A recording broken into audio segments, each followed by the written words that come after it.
آپ نے سنا ہوگا حضور نے سورہ رحمان کے بارے میں فرمایا ہے، سورۃ الرحمان عروس القرآن، یہ سورہ رحمان جو ہے یہ قرآن کی دلہن ہے۔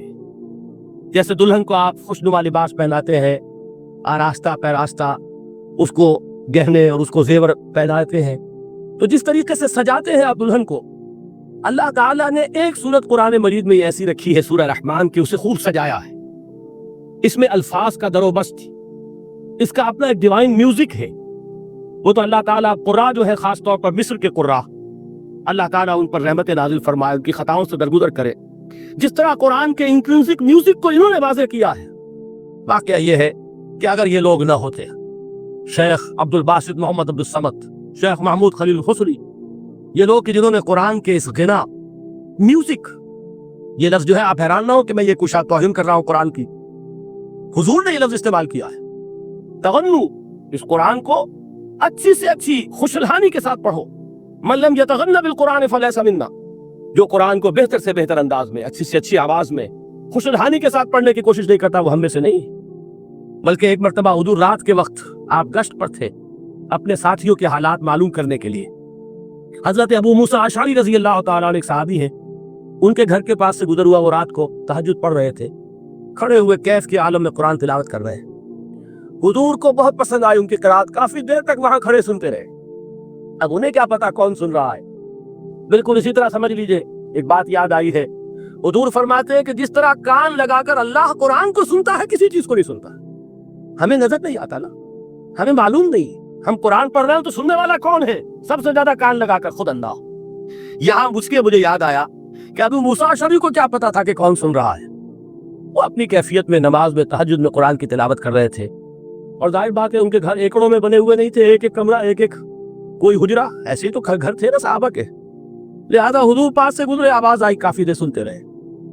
اس کے بعد آپ تشریف لے گئے، صبح فجر میں ملاقات ہوئی تو حضور نے تحسین کے انداز میں فرمایا، یا ابا موسیٰ انک قد اوتیت مزمارا من مزامیر آل داؤد، اے ابو موسیٰ تمہیں تو آل داؤد کے سازوں میں سے ایک ساز اللہ نے عطا فرما دیا ہے۔ جس طرح حضرت داؤد، لہن داؤدی مشہور ہے کہ جب وہ پچھلے پہر رات کو حمد کے ترانے الاپتے تھے، قرآن میں ہے کہ پرندے شامل ہو جاتے تھے ساتھ، اور پہاڑ وجد میں آتے تھے، پہاڑ بھی ان کے ساتھ شریک ہوتے تھے۔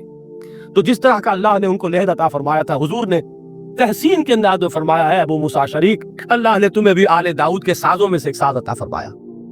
بہرحال قرآن مجید کا جو یہ میوزک ہے، قرآن کے الفاظ کا جو حسن ہے، جہاں تک حسن معنوی ہے وہ تو ہر لفظ میں ہے، لیکن یہ حسن ظاہری، حسن صوتی، حسن لفظی، یہ اپنے کلائمیکس پر آپ کو نظر آئے گا سورہ رحمان میں۔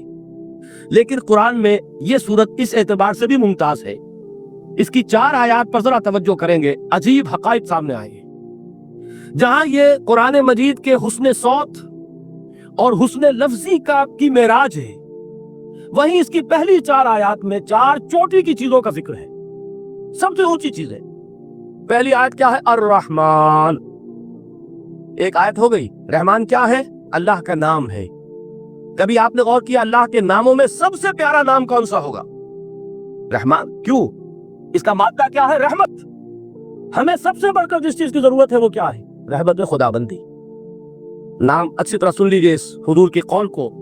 حضور فرماتے کوئی شخص جنت میں مجرد اپنے عمل کی بنیاد پر داخل نہیں ہو سکے گا جب تک کہ رحمت خدا بندی دستگیری نہ کرے۔ کسی صحابی نے بڑی ہمت اور جرأت کا ثبوت دیا کہ پوچھ لیا، کیا حضور آپ بھی؟ جب آپ نے فرمایا کوئی شخص داخل نہیں ہو سکتا جنت میں محض اپنے عمل کی بنیاد پر جب تک کہ رحمت خدا بندی جو ہے وہ دستگیری نہ فرمائے۔ پوچھا گیا کیا آپ بھی؟ آپ نے فرمایا ہاں میں بھی۔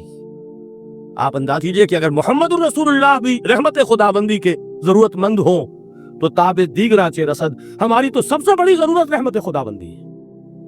اب یہ رحمت جو ہے قرآن مجید میں اللہ تعالیٰ کی یہ شان 2 الفاظ کے ذریعے سے آتی ہے، رحیم اور رحمان، اور کوئی مادہ نہیں ہے جس سے 2 نام بنتے ہوں اللہ کے، لیکن یہ مادہ ہے واحد رحمت کا کہ جس سے رحمان بھی ہے رحیم بھی ہے۔ رحیم صفت مشبہ ہے، رحمت دائم ہو جائے گی، مستقل ہوگی تو رحیم کہیں گے، اور رحمان اس میں رحمت کی ہے وہ شان ہے کہ جیسے ٹھاٹھے مارتا ہوا سمندر ہو، ہیجان کی کیفیت، طوفانی کیفیت، رحمت خداوندی کا طوفانی جوش، وہ ہے رحمان۔